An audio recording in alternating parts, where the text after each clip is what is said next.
नमो उन कुंद प्रभु को जिन्होंने ओंकार धारण की। अहो उपकार जिनवर का, कुंद का दिव्य वाणी का, जिन कुंद ध्वनि दाता उनका हान स्वामी का। नमयूण जिनम वीरम अनंत वर्णान दंसन सहावम, भोक्ष्यामियम सारम केवली शुद्ध केवली भणिदम। नियम सार जी परमागम ग्रंथ, इसके शुद्ध भावाधिकार में गाथा 43 के बाद टीकाकार मुनिराज पद्म ब्रह्मधारी देव ने 7 कलश कहे हैं। उसमें अपना ये 66, 67 और 68 अंतिम जो 7 कलशों का क्रम है, उसमें अंतिम 3 कलश की चर्चा चल रही है। 66 की चर्चा कल प्रारंभ हुई थी। 66वें कलश में मुनिराज कहते हैं कि जो अनाकुल है कौन, कि यह शुद्ध भाव स्वरूप आत्मा, शुद्धात्मा अनाकुल है, अच्युत नाम अस्खलित है, जन्म मृत्यु रोगादि से रहित है, सहज निर्मल सुखामृतमय है। इस समय सार को मैं समरस नाम समता भाव द्वारा सदा पूजता हूँ। इस प्रकार की बात यहाँ 66वें कलश में कही। इसमें अपन देख रहे थे पेज नंबर 217 है, कारणकारी नियम भाग 2, 217 पेज। श्लोक 66 की व्याख्या पूज्य गुरुदेव श्री के आधार से जो चल रही है, उसमें ये 10 लाइन छोड़ के जो पैराग्राफ है, यहाँ से अपन आज की चर्चा प्रारंभ करते हैं। उस समय सार को क्या कहा कि आत्मा, यह शुद्धात्मा, यह दृष्टि का विषय भूत आत्मा, यह अपना भूतार्थ सत साहेब अनाकुल है, अच्युत है, स्खलित नहीं है। अच्युत माने अस्खलित है, ये कभी स्खलित हुआ ही नहीं, अर्थात अनादि से निगोद में रहा और 4 गति में अनेक बार अनंत भव किए, लेकिन यह कभी स्खलित हुआ नहीं। ऐसे का ऐसा अपने परिपूर्ण स्वभाव से रहा है। ये अच्युत शब्द का अर्थ है। फिर कहा ये जन्म मृत्यु रोगादि रहित है। पेज नंबर 217 है, बीच में जो बोर्ड अक्षर है वहां पर जन्म मृत्यु रोगादि रहित है, सहज निर्मल सुखामृतमय है। उस समय सार को उस शब्द का प्रयोग क्यों किया कि ये जितना वर्णन किया उसको, और वास्तव में कहना है इसको। उस शब्द का प्रयोग किया ते समय सार ने, उस समय सार को। उसका क्यों प्रयोग है कि अनाकुलपना, अस्खलित वस्तु, जन्म मृत्यु रोग आदि रहित, सहज निर्मल सुखामृत कहा जिसको, उस समय सार को ऐसे कह करके बात की। वह समय सार माने यह आत्मा, समय सार कहो या कि आत्मा कहो, उस समय सार को मैं समरस यानी समता भाव के द्वारा, समता भाव माने वीतराग भाव के द्वारा, वीतराग भाव यानी रागादि रहित अपने उपयोग की एकाग्र होती सीधी परिणति, उपयोग का स्वभाव में सीधा जुड़ने रूप जो एकाग्रता का भाव है, उसके द्वारा मैं पूजता हूँ किसको, इसको, इस सपने शुद्धात्मा को सदा पूजता हूँ। वीतराग भाव द्वारा सदा ध्रुव की पूजन करता हूँ। समझ में आया? ये वाली बात आई। इसके बाद थोड़ा सा विषय 218 पे अपन देखते हैं। यहाँ कहते हैं प्रभु उस समय सार को मैं समरस नाम समता भाव द्वारा सदा पूजता हूँ। ऐसा समय सार जो यहाँ कहा कैसा है समय सार, यानी ये शुद्ध भाव अधिकार में जिस शुद्ध भाव की चर्चा की जा रही है वह है कैसा, कि वह अनाकुल है यानी सुख स्वरूप है, अच्युत है यानी अस्खलित है। अस्खलित का अर्थ के सदा काल ऐसे का ऐसा है, और जन्म मृत्यु रोग आदि से रहित है। ये आत्मा का जन्म नहीं होता, आत्मा का मरण नहीं होता, आत्मा को रोग आदि नहीं होते। ऐसा जन्म मृत्यु रोग आदि रहित है। फिर कहा सहज निर्मल माने स्वाभाविक विमल निर्मल पवित्र है और सुख अमृतमय है। उस समय सार को मैं समरस नाम समता भाव, समता भाव का अर्थ करते हैं कि देखो इसको विकल्प भी नहीं, इसकी परिणति निर्विकल्प पने अपने निर्विकल्प स्वभाव में जुड़ कर के जो उपयोग वर्तता है, इसमें इस समय सार की पूजन होती है। समय सार की पूजन कैसे होती? समय सार माने यह अपना शुद्धात्मा, इसकी पूजन कैसे हो कि ये निर्विकल्प तत्व समय सार, इसका निर्विकल्प उपयोग परिणति द्वारा इसकी पूजन होती है। शुभ राग विकल्प भी असमता है, यानी ये विषम भाव है। अरे जहां गुण गुणी का भेद भी विषम भाव है, पर्याय भेद पर दृष्टि रहे ये विषम भाव है, पर्याय भेद उपयोग के लक्ष्य में रहे ये विषम भाव है। क्यों कि ये बहिर्मुख भाव है, और वहां पर बहिर्मुख भाव में शुभ राग की उत्पत्ति अशुभ राग की, यहाँ तो शुभ राग की चर्चा है।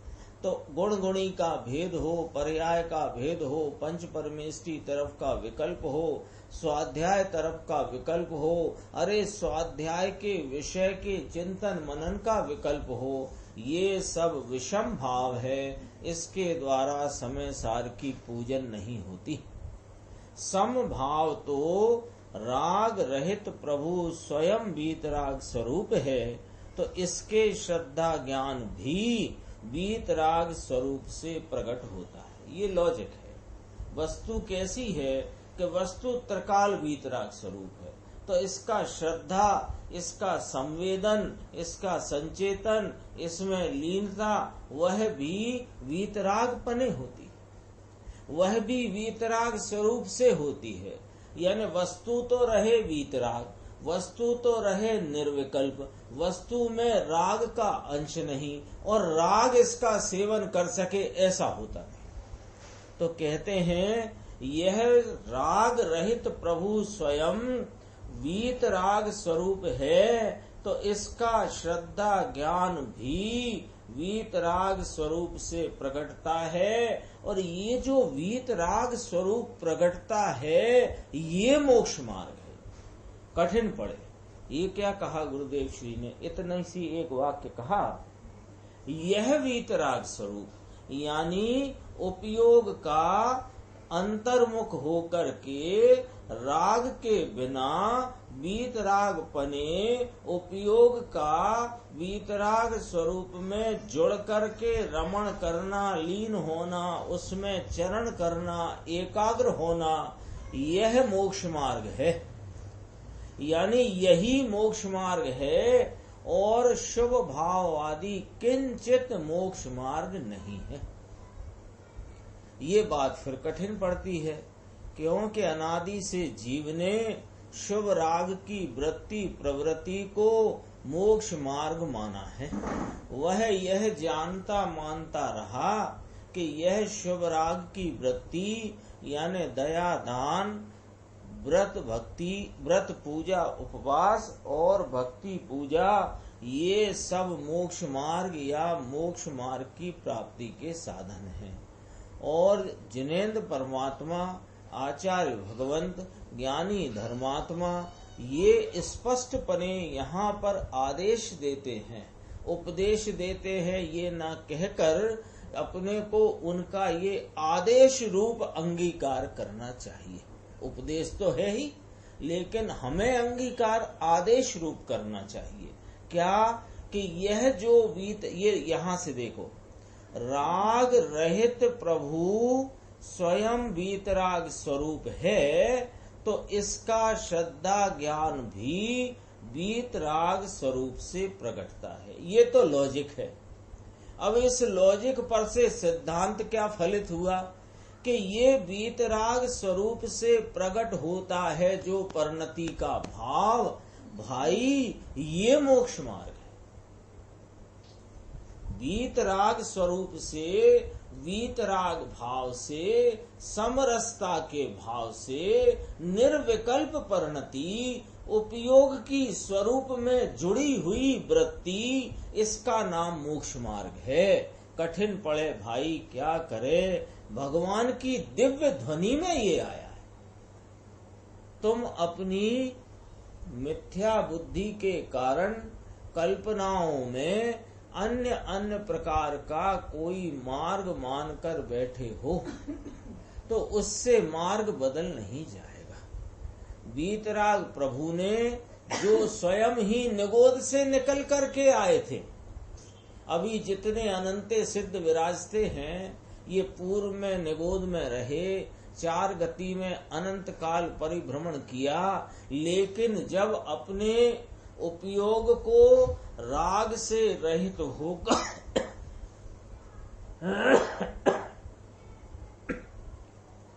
जब उपयोग को राग से रहित होकर वीतराग उपयोग द्वारा वीतराग स्वरूप से जोड़ा, तो उनकी परिणति में मोक्ष मार्ग प्रगटा और उस मोक्ष मार्ग के द्वारा परिपूर्ण आनंद और सुख की अवस्था में वे विराजते हैं। और उनकी दिव्य ध्वनि में ये बात आई है। समता भाव द्वारा सदा पूछता हूँ। कौन कह रहा है? गुरुदेव कहते हैं, ओ हो, पंच महाव्रतधारी संत ऐसा कहते हैं, मैं कोई पंच महाव्रत पालता हूँ, या कि मैं समिति पालता हूँ, या कि मैं निर्दोष आहार लेता हूँ। ये मैं हूँ नहीं, ये मैं नहीं हूँ। जो पंच महाव्रत के पालन की वृत्ति और विकल्प है, जो समिति रूप पालन और उस पालन की वृत्ति और उसका विकल्प है, निर्दोष आहार के लेने संबंधी वृत्ति और जो उसका विकल्प है, ये मैं नहीं हूं, ये मैं नहीं हूं। मैं तो कौन हूं कि मैं तो सदा, ये मुनिराज कहते हैं। मुनिराज पद्म ब्रह्मधारी देव, उनका जरा अपन विचार करें तो क्या दशा चल रही है उनकी, मुनिराज की, कि 3 कषाय चौकड़ी के अभाव रूप प्रचुर स्वयं संवेदन की दशा में वर्तने वाले भावलिंगी महामुनिराज, वे कहते हैं कि मैं तो सदा, तो महाराज वो एक कषाय का आपको सद्भाव वर्तता है ना, और उस कषाय के सद्भाव में महाव्रत समिति गुप्ती रूप जो विकल्पात्मक वृत्ति है, वो भी तो हो रही है ना आपको, कि वो हो रही है जहां वहां मैं नहीं हूं। क्योंकि मैं तो सदा, देखो लिखा ना, मैं तो सदा समता रस द्वारा समय सार को अपने निज भगवान को भजता हूँ। ये भजता हूँ, ये मैं हूँ प्रभु। यहाँ तो ये कहते हैं कि ये वेश, ये कपड़ा और ये कपड़ा छोड़ना और ऐसी क्रिया करना और ऐसा करना, ये जो होता है कि नहीं होता? पद्म ब्रह्मधारी कोई कपड़े तो नहीं पहने थे, कपड़े बिना नग्न दिगंबर दशा और उसमें 4 हाथ भूमि देखकर चलना, निर्दोष आहार, निर्दोष विहार की वृत्ति, ये सब होता है, लेकिन वह उसके कारण से होता है। ये स्वभाव के लाभ के लिए और स्वभाव के लिए आता है, ऐसा बिल्कुल भी नहीं। क्या कहना चाहते हो महाराज आप? पद्म प्रमलधारी मुनिराज, इनको ही देखते हैं, इनका बहिरंग क्या और अंतरंग क्या। बहिरंग में नग्न दिगंबर दशा, तिल तुष मात्र भी परिग्रह नहीं जिनको, और निर्दोष आहार, निर्दोष विहार आदि की चर्या रूप प्रवृत्ति है। अहिंसा, सत्य, दत्त आदि व्रतों का निरतिचार पालन है। ये सब जितना दिख रहा है बहिरंग में, ये बहिरंग में होता हुआ जो भी भाव है, ये उसके कारण से उसमें होता है। तो बहिरंग में दो प्रकार के भाव होते हैं, एक तो शारीरिक वृत्ति और उस संबंधी विकल्पात्मक वृत्ति, शुभ भाव। ये शुभ भाव और शारीरिक वृत्ति ये बाहर की बाहर में होती है। मैं तो सदा ही इस समय सार स्वरूप अपने निज भगवान आत्मा को भजता हूँ, और ये जो जितनी वृत्ति बाहर में शरीर की दिखती है और विकल्पात्मक वृत्ति रूप जो मंद कषाय का प्रवर्तन दिखता है, ये मेरे स्वभाव के लाभ के लिए नहीं होता है, न स्वभाव के लिए होता है। लिखा है उसमें, ये स्वभाव के लाभ के लिए और स्वभाव के लिए आता है, ऐसा नहीं। इसका अर्थ ये हुआ कि 5 महाव्रत आदि शरीर रूप क्रिया, यानी 5 महाव्रत की क्रिया और 5 महाव्रत के विकल्प, 28 मूल गुण की क्रिया और उसके विकल्प मुनिराज को आते तो हैं, लेकिन उनसे उनके मोक्ष मार्ग में एक अंश मात्र वृद्धि नहीं होती है। उनकी मोक्ष मार्ग में जो निरंतर वृद्धि का कारण है, वह कारण परमात्मा की निरंतर जो पूजा, भजन और आराधना है, वह उनके मोक्ष मार्ग में निरंतर वृद्धिंगत रूप निर्जरा का कारण है और निर्जरा पूर्वक पूर्णता की प्राप्ति होती है। यहाँ ये कहते हैं, मैं समरस नाम समता भाव द्वारा सदा पूजता हूँ। ये 66वां श्लोक हुआ। 67वां श्लोक है, इत्थम निज गेन निजात्म तत्व मुक्तम पुरा सूत्र कृता विशुद्धम बुद्ध वाचयन मुक्तिम उपेति भव्य इस्त सद्भावयाम उत्तम शर्मणे अहम। अब सूत्रकार कुंद कुंद आचार्य भगवान को यहाँ टीकाकार मुनिराज पद्म प्रमलधारी याद करके कहते हैं। देखो क्या कहते हैं, इस प्रकार पूर्व में निजज्ञ सूत्रकार ने, देखो निजज्ञ हैं वे, हाँ, आचार्य कुंद कुंद भगवान निजज्ञ हैं। उन्होंने अपने निज आत्मा को अपनी उपयोग परिणति में साक्षात स्वरूप का संचेतना और उसका संवेदन प्राप्त किया है। ऐसे निजज्ञ सूत्रकार यानी आत्मज्ञानी सूत्रकर्ता श्रीमद् भगवत कुंद कुंद आचार्य देव ने जो निजात्म तत्व का वर्णन किया, शुद्ध भाव अधिकार चल रहा है 38वीं गाथा से 38, 39, 40, 41, 42, 43 6 गाथाएं आ चुकी हैं, और 6 ही गाथा में किसका वर्णन आया है? इस शुद्ध भाव का वर्णन आया, निज आत्मा का वर्णन आया। तो जो निजात्म तत्व का वर्णन किया और इसको जान करके भव्य जीव मुक्ति को प्राप्त होते। मिल लो, भव्य जीव किस प्रकार मुक्ति को प्राप्त होते हैं? अपने निजात्मा को जानकर मुक्ति को प्राप्त होते हैं। निजात्मा का क्या स्वरूप है कि जो सूत्रकर्ता आत्मज्ञानी श्रीमद् भगवत कुंद कुंदाचार्य देव ने पूर्व में जो वर्णन किया है वही निजात्मा का स्वरूप है। ऐसे निजात्मा के स्वरूप को जानकर भव्य जीव मुक्ति को प्राप्त होते हैं और उस निजात्म तत्व की सो कहते हैं मैं भी उन भव्य में शामिल होता हूँ, क्योंकि मैं भी उन भव्य में शामिल हूँ। तो कहते हैं उस निजात्म तत्व को उत्तम सुख की प्राप्ति के प्रयोजन से मैं भाता हूँ। भाता हूँ का अर्थ क्या है? उसकी मैं एकाग्रता करता हूँ। भावू छू लिखा है ना, भावू छू माने भाता हूँ, भाता हूँ माने भावना रूप प्रवर्तता हूँ।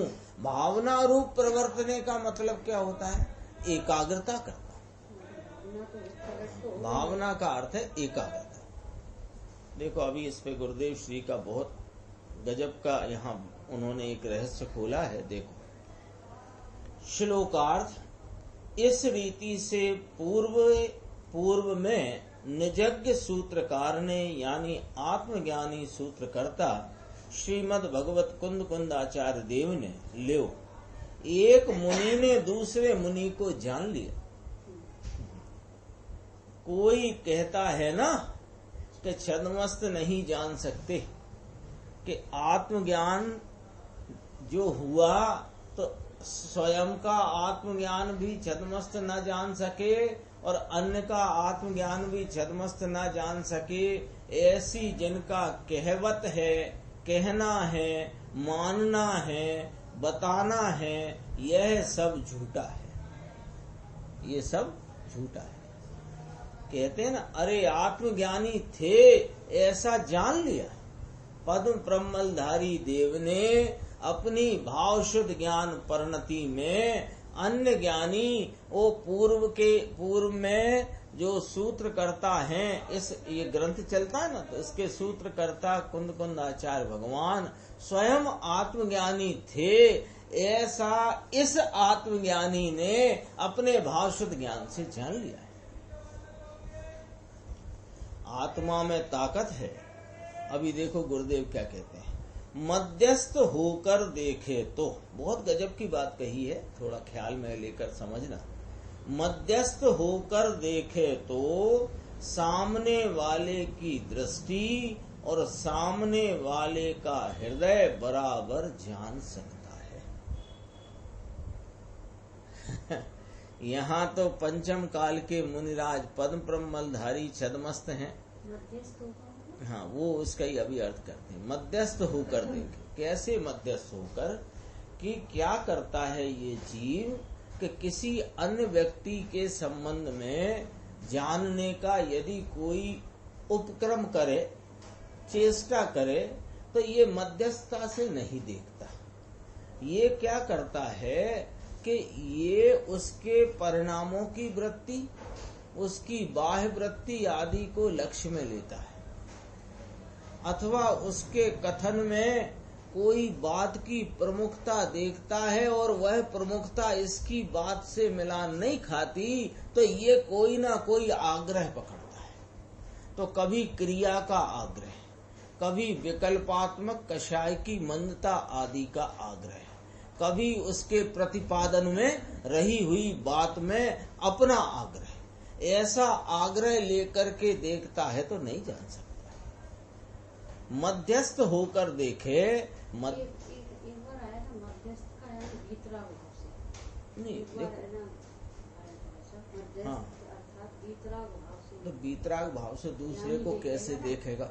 वीतराग भाव से तो अपने को देखेगा, है ना। लेकिन अपन स्वयं वीतरागी है और सामने वाला वीतराग भाव स्वरूप है और उसकी परिणति में वीतरागता वर्तती है, ये देखने का किस प्रकार देखेगा वो समझना है। कि कोई भी शरीर रूप वृत्ति का आग्रह, मंद कषाय तीव्र कषाय का आग्रह, और उसके प्रतिपादन में कई बार कोई की प्रतिपादन में, जैसे पंडित दीपचंद जी थे कासलीवाल साहब, उनके प्रतिपादन में ऐसी बातें आती थीं कि जो आगम के पाठियों को, विद्वानों को भी अखर जाती थी। क्यों अखर जाती थी? कि उनकी स्थिति देख करके वो कहते थे, ले साहब पर्याय नहीं परिणमती, द्रव्य परिणमता है, गुणों का परिणमन नहीं होता, द्रव्य का परिणमन होता है। अब वे तो अंतरंग से बात खींच करके प्रतिपादित करते थे। अब इसने तो शास्त्र पढ़े हैं, अंतरंग तो अपना पढ़ा नहीं है, तो इसको वो बात समझ में नहीं आती थी। ऐसा प्रसंग बना है दीपचंद जी के साथ। अथवा बनारसी दास जी का लो, बनारसी दास जी की जो बाह्य वृत्ति आदि देख करके लोग कहते थे ये काय के ज्ञानी।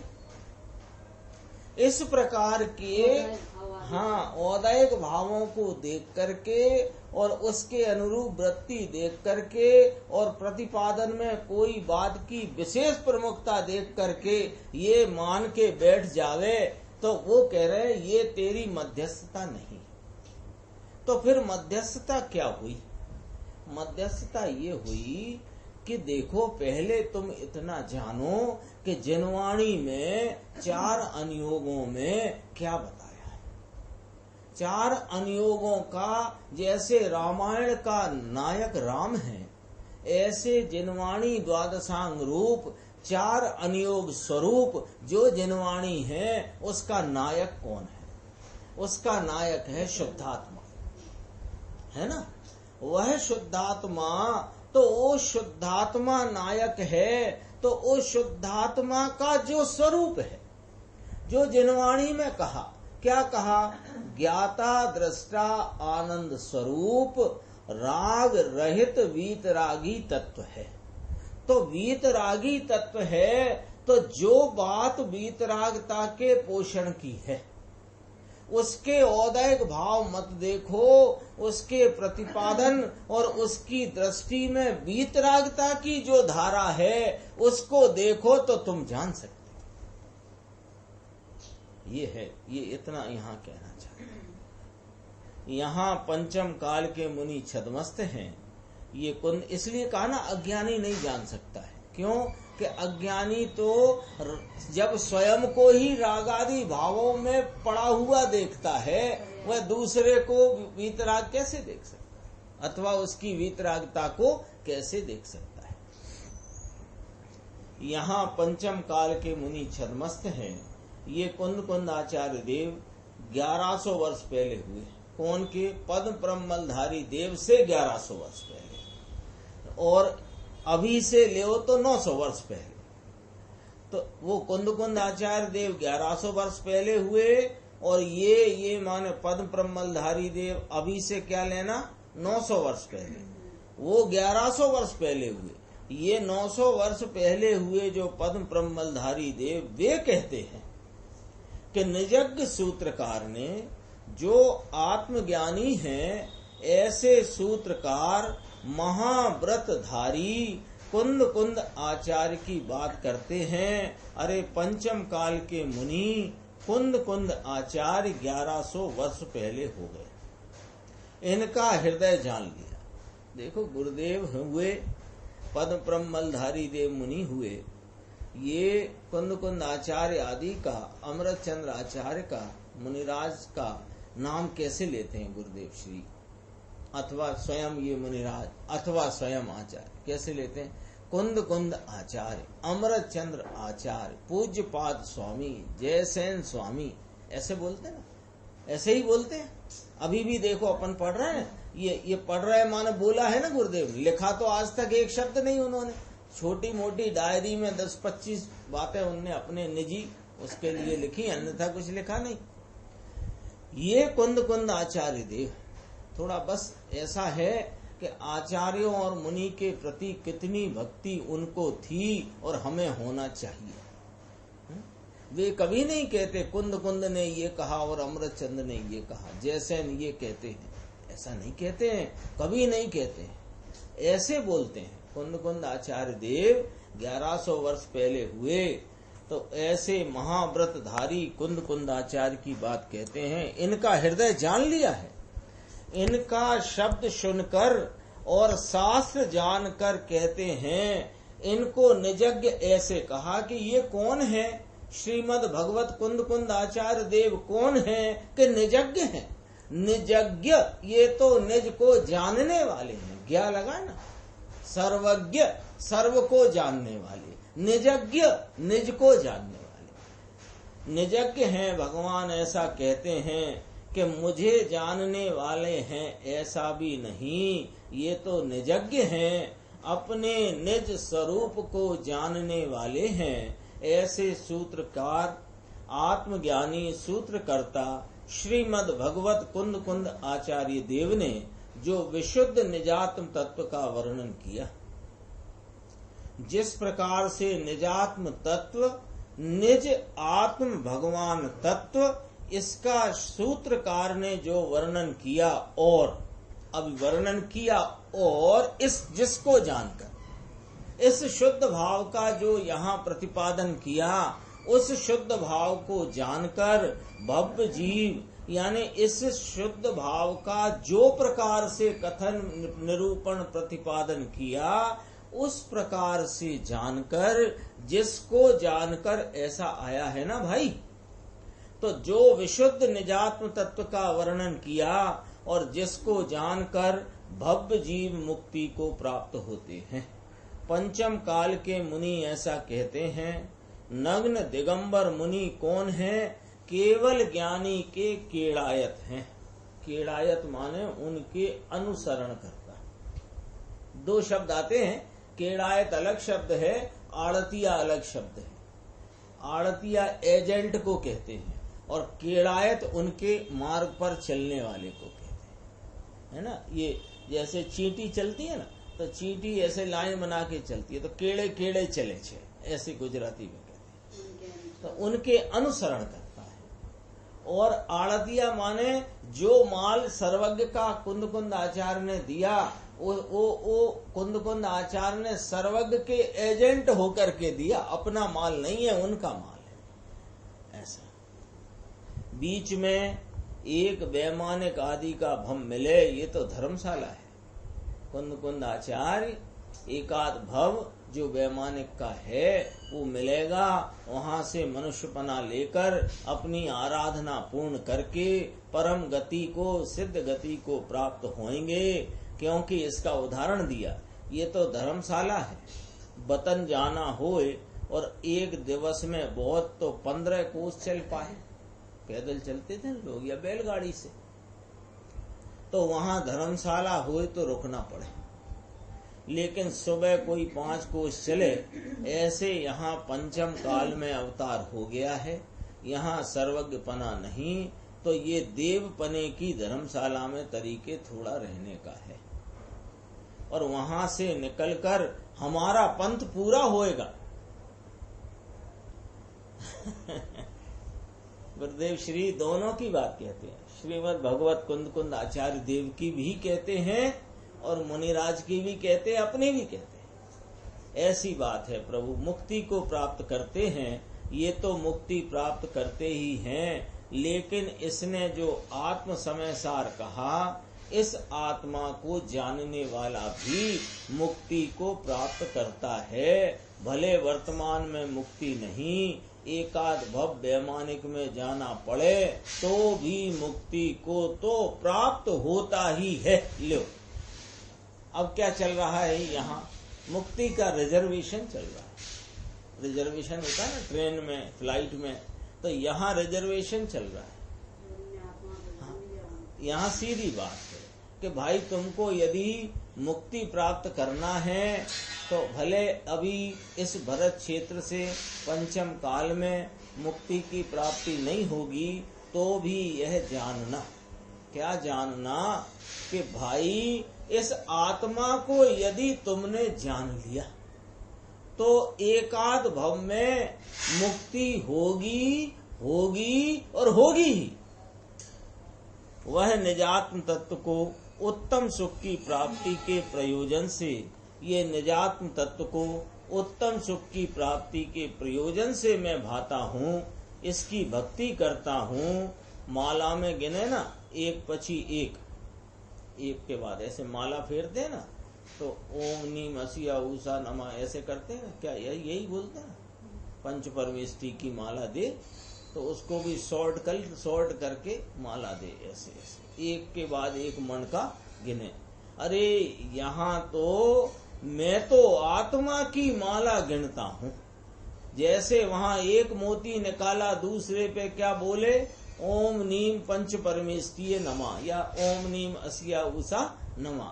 अरे यहाँ तो हर पर्याय में मैं ध्रुव चिदानंद आत्मा, मैं ध्रुव चिदानंद आत्मा, मैं ध्रुव चिदानंद आत्मा, मैं ध्रुव चिदानंद आत्मा, ऐसी प्रतीति और ऐसी एकाग्रता की माला जपते। इसकी माला मैं गिनता हूँ। अरे दुनिया से सब अलग लगे, दुनिया बाहर के व्यवहार में इतनी सब पड़ गई है कि मूल चीज पूरी बाहर रह गई। अरे जिसकी पहचान करके वेदन होना चाहिए ये रह गया और ऊपर की सब बातें चल पड़ी हैं धर्म और मोक्ष मार्ग के नाम पर। इसलिए यहाँ मुनिराज पद ब्रह्मलधारी देव कुंद कुंद आचार्य देव की साक्षी लेकर के यह बात हमें बताते हैं कि उत्तम सुख की प्राप्ति के प्रयोजन से मैं भाता हूँ। ये 67वां श्लोक हुआ। 68वां श्लोक है जो आद्यंत मोक्तम अनघम परमात्म तत्वम निर्द्वन्द्वम अक्षय विशाल वर प्रबोधम तद्भावना परिणतो भुवि भव्य लोकः सिद्धिं प्रयाति भव संभव दुख दूरां। ये 43वीं गाथा के बाद टीकाकार द्वारा कहे गए 7 श्लोकों में अंतिम श्लोक है। 7 का क्रम आया था ना, उसमें अंतिम है। कहते हैं परमात्म तत्व। यहाँ किसकी बात चल रही है कि एक की ही बात चल रही है, 38 गाथा से चल रही है।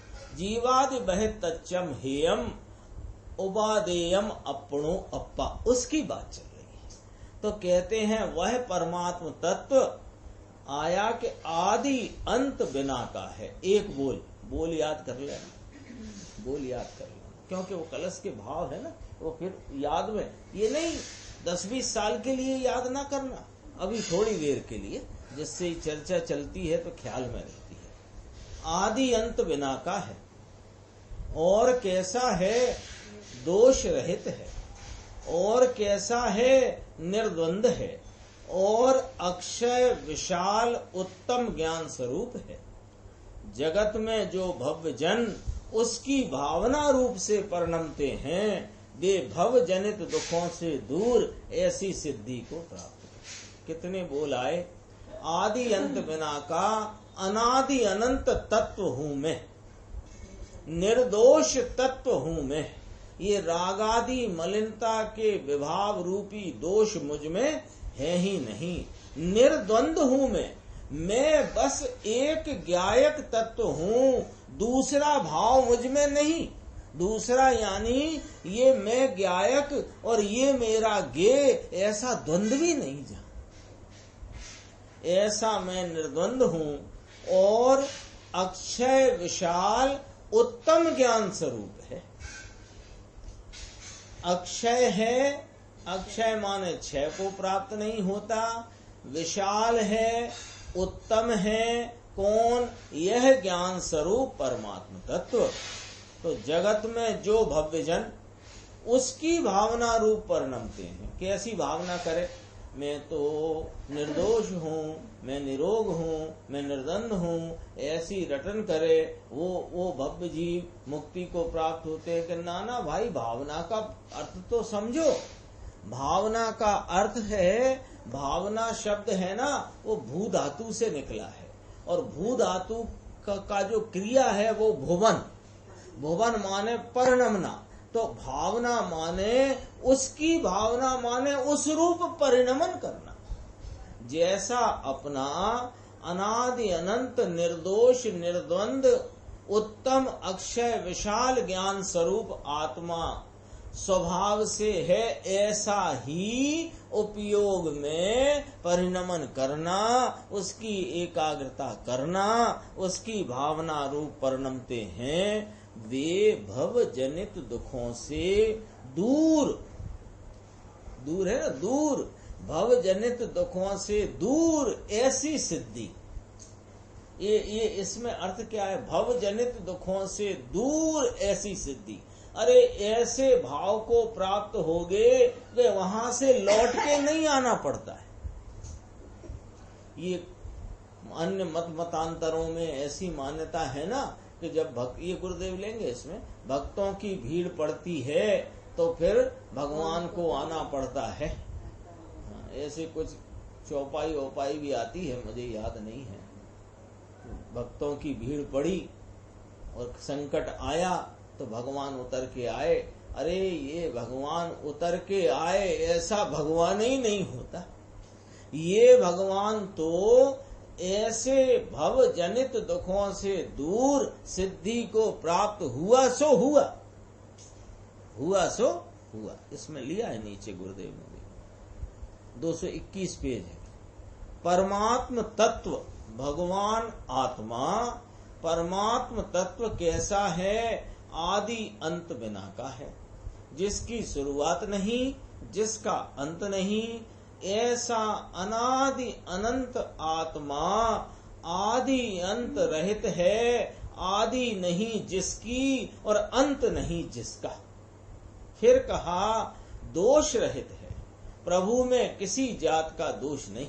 ये गीता में आता है, भक्तों की भीड़ पड़े और राक्षस ज्यादा जन्म ले लें तो मुक्ति में से भी ईश्वर को आके अवतार लेना पड़े। यहाँ कहते हैं भैया ऐसा है नहीं, वह ईश्वर नहीं।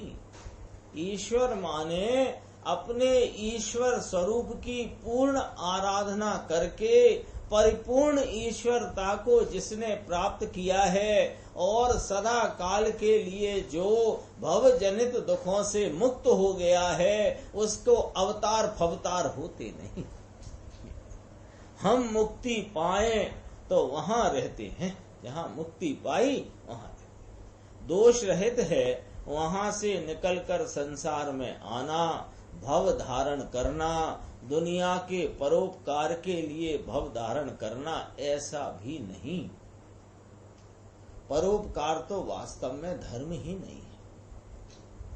परोपकार धर्म ही नहीं, कर नहीं सकता। परोपकार कौन कर सकता? सब जगत के एक एक द्रव्य स्वाधीन अपने द्रव्य गुण पर्याय सत्ता में रह करके अपने उस काल की पर्याय से आपो आप परिणमता है। कौन किसका कर सकता है?